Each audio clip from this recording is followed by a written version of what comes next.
Hello everyone, my name is MD Helal. আমি একজন open source intelligence and private investigation and cyber security expert. আমি দীর্ঘদিন যাবৎ open source intelligence and private investigation নিয়ে আপওয়ার্কে freelancer হিসেবে কাজ করতেছি। আমি আপওয়ার্কের টপ রেটেড সেলার।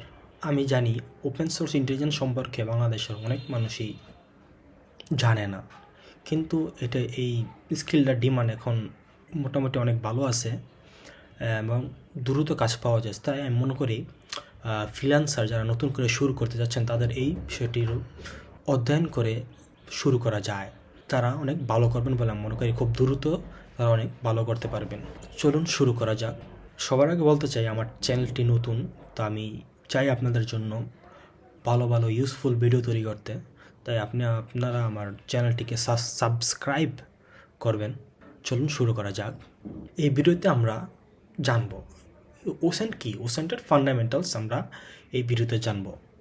ওসেন্ট কীভাবে কাজ করে, ওসেন্ট কোথায় ওসেন্ট ব্যবহার করা হয় এবং একজন বিগিনার কীভাবে ওসেন্ট শুরু করতে পারে। চলুন শুরু করা যাক। ওসেন্ট কী? ওসেন্টের পুনরূপ হলো ওপেন সোর্স ইন্টেলিজেন্স। সহজ ভাষায় বলা যায় যে তথ্য সবার জন্য উন্মুক্ত, যেমন গুগলে, সোশ্যাল মিডিয়া, নিউজ, ওয়েবসাইট, সরকারি record, database, unofficial database, blog, forum, ইন্টারনেটের যে কোনো জায়গায় যেটা ওপেন সোর্স আছে, যেটা আসলে কোনো ওই তথ্যগুলো ব্যবহার করার জন্য কোনো ইললিগাল হবে না। যে তথ্যগুলো ব্যবহার করা, তথ্যগুলো বের করে বের করে সব তথ্য ওপেন সোর্স তথ্য বিশ্লেষণ ও যাচাই করার প্রক্রিয়াকে বলা হয় ওসেন্ট। ওসেন্ট কোথায় ব্যবহার করা হয়? ওসেন্ট ব্যবহার করা হয় অনেক জায়গায়, যেমন সাংবাদিকতা বা অনুসন্ধানী রিপোর্ট। আপনারা সবাই জানেন যে বাংলাদেশে অনেক সাংবাদিক আছে এবং অনেক, যেরকম যমুনা, মাই টিভি, তাদের ক্রাইম নিয়ে একটি আলাদা প্রোগ্রাম হয়। ওই প্রোগ্রামে ওপেন সোর্স ইন্টেলিজেন্স ব্যবহার করা হয় এবং সাইবার সিকিউরিটি এবং থ্রেট অ্যানালাইসিস করা, আমাদের কোনো মানুষের উপর কোনো থ্রেট আছে কি না তা অ্যানালাইসিস করা। অবগত আছেন ইমেলের মাধ্যমে অনেক মানুষকে এবং ফোনের মাধ্যমে অনেক মানুষকে থ্রেট দেওয়া হয়। এই থ্রেট কারা দেয় তাদেরকে খুঁজে বার করা। এই ক্ষেত্রেও আমাদের ওপেন সোর্স ইন্টেলিজেন্স ব্যবহার করা হয়।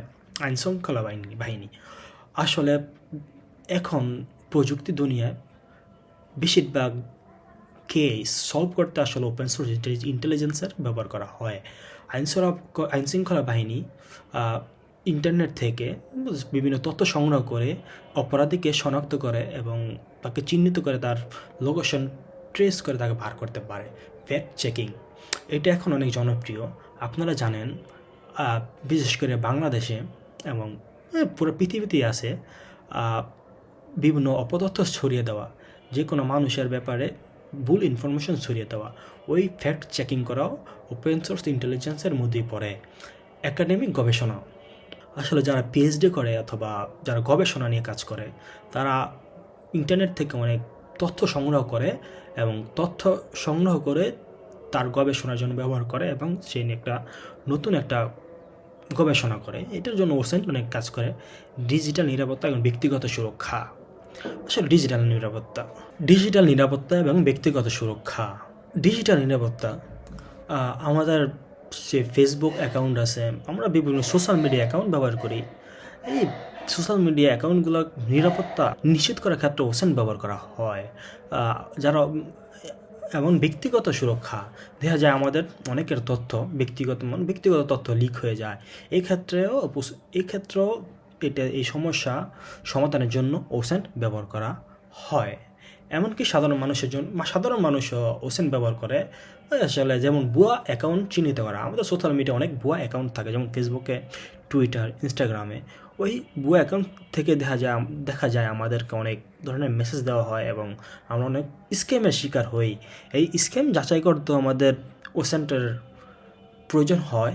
অনলাইনে কারো সততা বুঝতেও আপনি ওসেন্ট ইন্টেলিজেন্স ব্যবহার করতে পারি। ওসেন্টের সাধারণত 5টি ধাপে ব্যবহার করা, যেমন ডাটা কালেকশন করা। গুগল, ফেসবুক, ইনস্টাগ্রাম, ওয়েবসাইট বা পাবলিক ডাটাবেস থেকে ডাটা কালেকশন করা, যেমন গুগল ডর্কিংয়ের মাধ্যমে। যেমন আমি আপনাদেরকে একটা ডর্কিং দেখাই, জাস্ট এই কোটেশন। SAKI সাকিব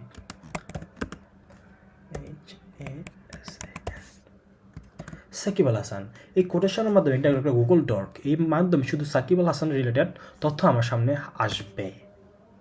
দেখছেন সাকিব আল হাসান সম্পর্কে আমার তথ্য আসবে।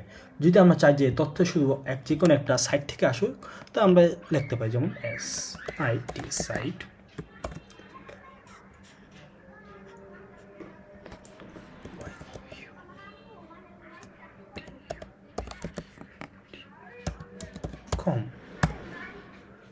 শুধু এই যে ইউটিউব থেকে যত তথ্য আসে সব তথ্য শুধু ইউটিউব থেকে আসে। সো এরকম গুগল ডকের মাধ্যমে আমরা অনেক তথ্য পেয়ে থাকি। ফেসবুক, এক্স বা এই যে ইনস্টাগ্রাম বা টুইটার থেকে আমরা অনেক তথ্য পেয়ে থাকি। যেরকম আমরা সাইটের জায়গায় আমরা যদি ফেসবুক লাগাই,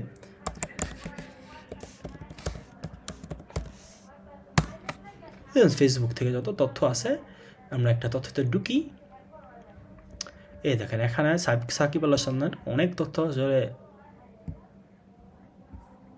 এই সাকিব আল হাসানের বিভিন্ন ভিডিও আছে, এখান থেকে আমরা অনেক তথ্য ব্যবহার করা পেয়ে থাকি। এবং অনেক বেশিরভাগ মানুষের অ্যাবাউট সেকশনে এবং বিভিন্ন পোস্টে তারা তাদের অনেক তথ্য শেয়ার করে, এগুলো আমরা পেয়ে থাকি। এবং ওয়েবসাইট, বিভিন্ন ওয়েবসাইট আছে যেরকম এই স্পোকিও, এটা একটা ওয়েবসাইটের ইউএসের মানুষের ডাটাবেস, ইউএসের মানুষের অনেক তথ্য এখানে, যেই তথ্যগুলো লিক হয়ে যায় এই তথ্যগুলো এখানে পাওয়া যায়। এই যে দেখতে পাচ্ছেন একজনের নাম, ওনার বয়স, এখানে ওনার নাম্বার সব কিছুই শো হচ্ছে। আমরা এই তথ্যগুলো পেয়ে থাকি। এবং public database, like public database ক্ষেত্রে মানে ফ্যামিলি সার্চ, আরও অনেক ধরনের ডাটাবেস আছে, এগুলো থেকে আমরা তথ্য পাই থাকি। এগুলো কী করা হয়, মানে দ্বিতীয় স্তর হচ্ছে ডাটাকে ফিল্টারিং করা, অপ্রয়োজনীয় তথ্যগুলোকে বাদ দিয়ে দেওয়া। এখানে আসলে সাকিব আল হাসানকে যদি আমরা ধরি, সাকিব আল হাসান অনেক অপ্রয়োজনীয় তথ্য পাওয়া যাবে যেটা আমাদের দরকার নাই, আমরা ওই তথ্যগুলোকে বাদ দিয়ে দেব। এবং বাদ দেওয়ার পরে যে তথ্যগুলো থাকবে এগুলো অ্যানালাইসিস করা, তথ্য মিলিয়ে দেখা, বিভিন্ন ডাটা সোর্সের থেকে সব তথ্য মিলিয়ে দেখা এবং সত্য যে তথ্যগুলা ভেরিফিকেশন করা, ভুল তথ্যগুলো বাদ দিয়ে শুধু সত্য তথ্যগুলোকে আমাদের রিপোর্টে তৈরি করা। এবং আসলে বিজ্ঞানীরা ওসেন যদি শিখতে চায় তাদের ক্ষেত্রে আসলে অনেক টুলস, গুগল ডকিং, এবং আমি আপনাদের সামনে আরও অনেক টুলসের সাথে পরিচয় করাই দেবো, যেরকম স্পোকিও, ফ্যামিলি সার্চ, আরও অনেক ধরনের ডাটাবেস আছে এবং বিভিন্ন হ্যাকিংয়ের ট্রিক্স আছে যেগুলো আমাদের শিখতে হবে। আসলে ওপেন সোর্স ইন্টেলিজেন্স মূলত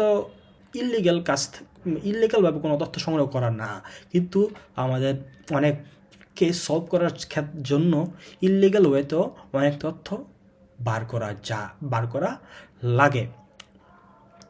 আমরা তো ইমেল থেকে অনেক তথ্য পেতে পারি, মোবাইল নাম্বার, এগুলো আমি আস্তে আস্তে আপনাদের সামনে অনেক সব তথ্য তুলে ধরবো।